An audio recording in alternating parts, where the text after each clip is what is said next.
Polda Metro Jaya mengungkap praktik aborsi ilegal yang beroperasi di sebuah unit apartemen di kawasan Jakarta Timur. Pengungkapan dilakukan oleh Direktorat Reserse Kriminal Khusus setelah menerima informasi dari masyarakat. Direktur Reserse Kriminal Khusus Polda Metro Jaya, Kombes Pol Edi Suratna Sitepu menjelaskan, praktik aborsi ilegal tersebut dipromosikan melalui 2 website. Kegiatan ini telah berlangsung sejak 2022 dan telah melayani 361 pasien. Ya, rata-rata yang melakukan aborsi itu adalah yang tidak menginginkan anak tersebut, ya, ataupun hamil luar nikah. Ini rata-rata pasien yang melakukan ataupun yang aborsi di klinik aborsi tersebut. Dalam kasus ini, polisi telah menetapkan 5 orang tersangka. Selain itu, polisi telah menyita sejumlah barang bukti dan periksa saksi, termasuk dari saksi ahli. Tim Liputan iNews melaporkan. Pemirsa, praktik aborsi ilegal di apartemen Basura, Jakarta Timur beroperasi 2 tahun tanpa ketahuan oleh penghuni lain. Lantas bagaimana bisa, dan berikut laporan Henry Aprila selengkapnya. Ya pemirsa, Direktorat Reserse Kriminal Khusus telah melakukan bongkar terkait dengan praktik aborsi ilegal yang dilakukan di salah satu apartemen yang berada di Jakarta Timur.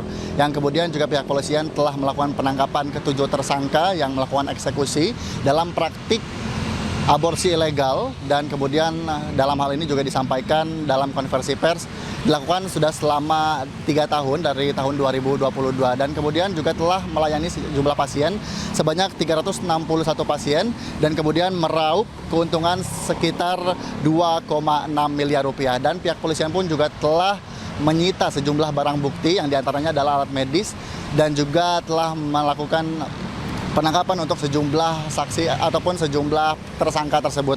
Dan tentu dalam hal ini pihak polisian juga telah melakukan pemeriksaan dari sejumlah maksud kami tersangka-tersangka tersebut yang memiliki beberapa peran-peran lainnya yang juga diduga ini salah satu dokter yang juga tidak memiliki lisensi kedokteran.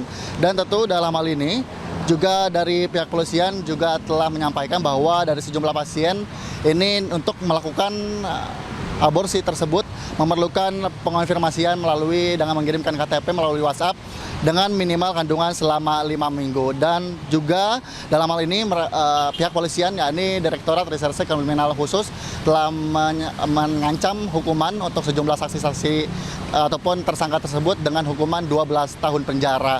Dari Jakarta, Henry Afrila dengan juru kamera Muhammad Herudin, iNews melaporkan. Dan pemirsa, untuk membahas selengkapnya, kita sudah terhubung dengan Kasubdit Tindak Pidana Tertentu Polda Metro Jaya, ada Kompol Jericho Lavian Chandra. Baik, selamat siang Pak, bagaimana terkait dengan kronologi pengungkapan kasus ini? Selamat siang Mas, jadi kami sedikit menjelaskan. Untuk kronologinya kami mendapat informasi dari masyarakat terkait ada kegiatan mencurigakan di salah satu unit apartemen di Jakarta Timur.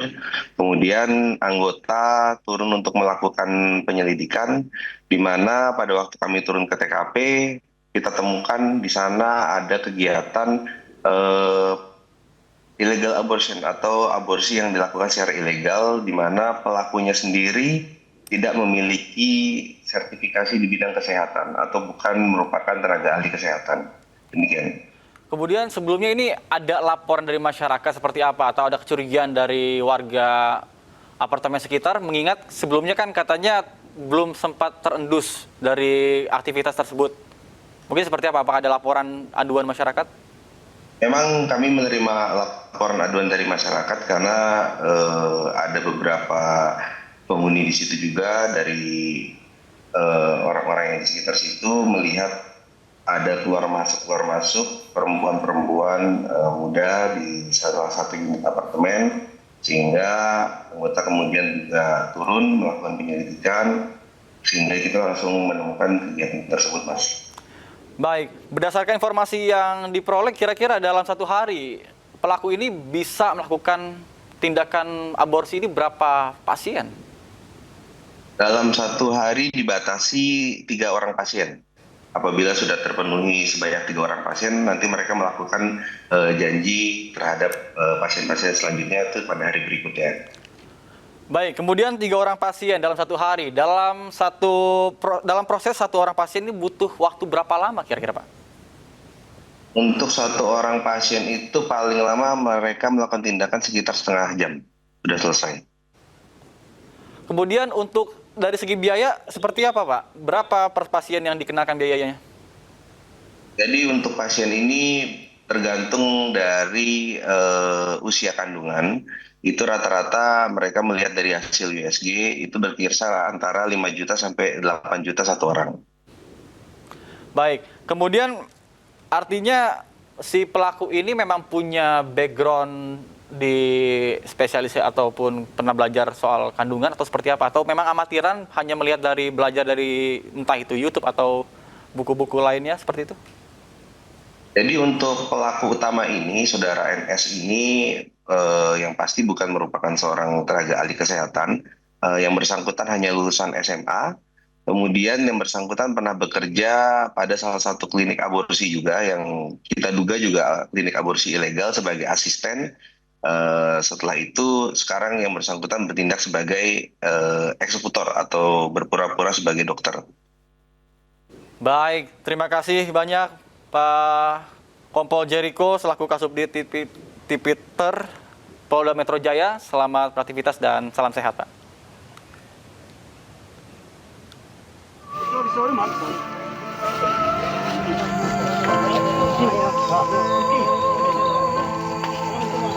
Hah?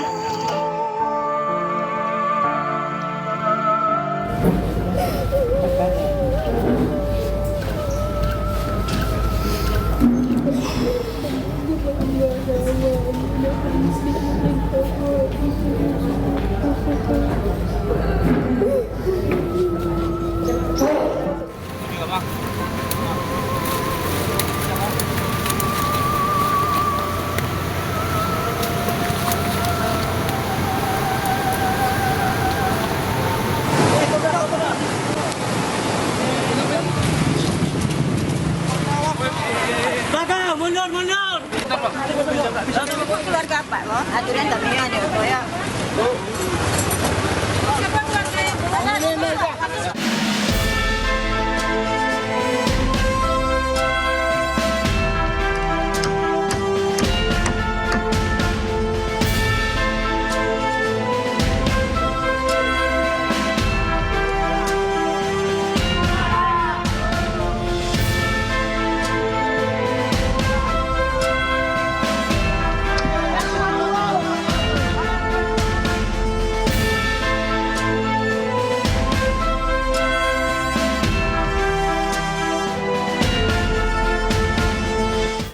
Dari 50 jembatan yang sedang dibangun pada bulan Desember ini.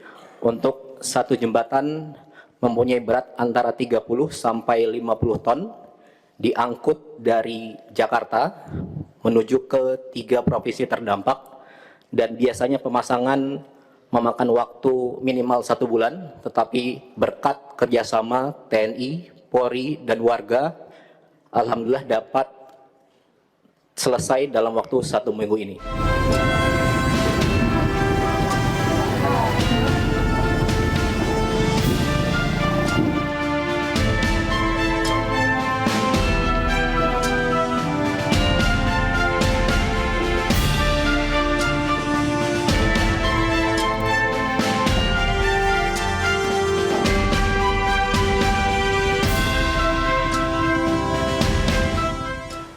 Pemirsa, hampir 2 pekan pasca bencana, para lansia harus berjuang lebih keras demi bertahan hidup di tengah bencana. Para pengungsi juga terpaksa memakai kayu untuk memasak lantaran gas belum merata masuk di Aceh.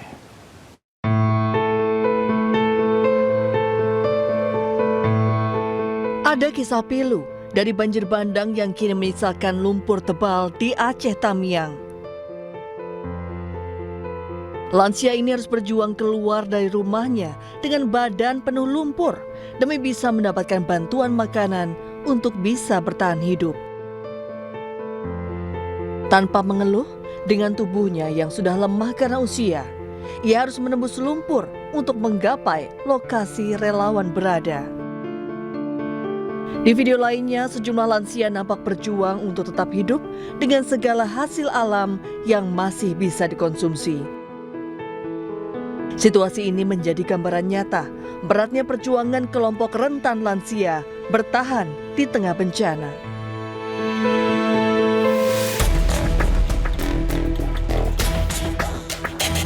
Hingga kini, warga di Kabupaten Pidi Jaya, Aceh masih kesulitan mendapatkan gas LPG. Bahkan di dapur umum posko pengungsian, warga harus memasak dengan menggunakan kayu bakar. Selain stok yang terbatas, akses jalan menuju desa Dayu Usen, Kecamatan Merah 2 masih sangat sulit dilalui. Kayu-kayu ini sebagian besar diambil dari material hanyut yang terbawa arus banjir bandang. Nggak ada gas. Udah berapa hari ini nggak ada gas? Selama iraya ada gas. Selama banjir? Selama banjir yang ada gas. Makanya wak kamu yang penting masak. Terus dia bantu napa ke baju. Kayunya dari mana nih? Dari balik iraya. Selain gas LPG, bantuan logistik masih sulit masuk ke daerah ini. Setiap harinya, warga hanya bisa makan seadanya karena bahan pangan masih sangat terbatas. Dari Pidi Jaya Aceh, Jamal Pangwa, iNews melaporkan. Viral di media sosial, warga mengibarkan bendera putih di Aceh dan minta bantuan internasional. Menanggapi hal ini, Mendagri Tito Karnavian akan melihat terlebih dahulu terkait dengan bantuan internasional tersebut.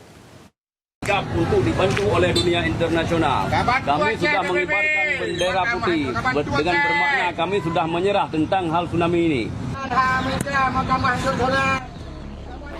Viral di media sosial, seorang pria mengibarkan bendera putih di atas jembatan di Aceh. Dalam video berdurasi lebih dari 1 menit ini, seorang pria menyatakan menyerah atas bencana yang terjadi. Dalam narasinya juga menjelaskan siap menerima bantuan internasional.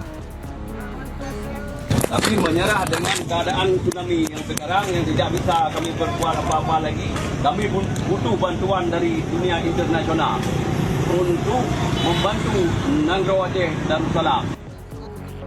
Menteri Dalam Negeri Tito Karnavian menanggapi warga Aceh yang siap menerima bantuan internasional. Menurut Tito, pihaknya akan melihat dulu bantuan yang dibutuhkan masyarakat terdampak bencana. Menyerah dong Pak? Berarti mereka merasa tidak teropeni gitu kan? Minta apa dulu gitu? Minta tolong Pak, assistance Pak. Rencananya urusan tolongnya untuk apa? Ada dana, bantuan apa? Rehabilitasi dan rehabilitasi.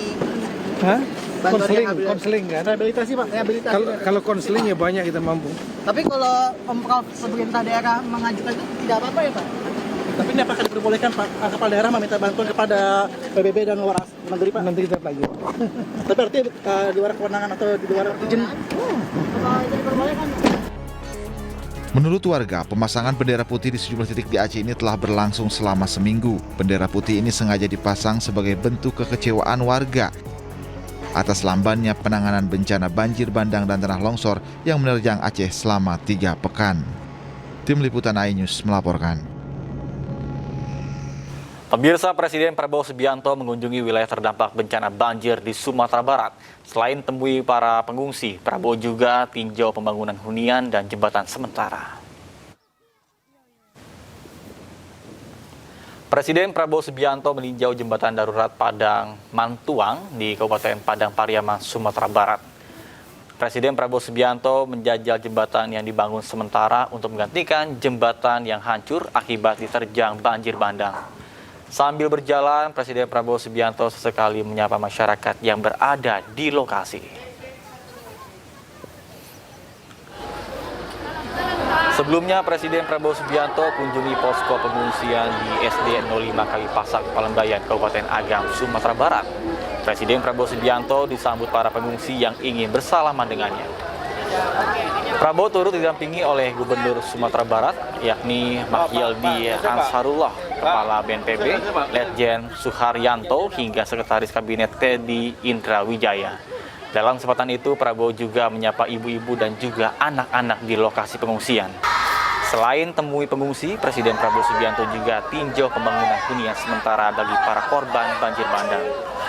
Pembangunan hunian sementara ditargetkan selesai 1 bulan ke depan agar warga tidak tinggal di tenda lagi.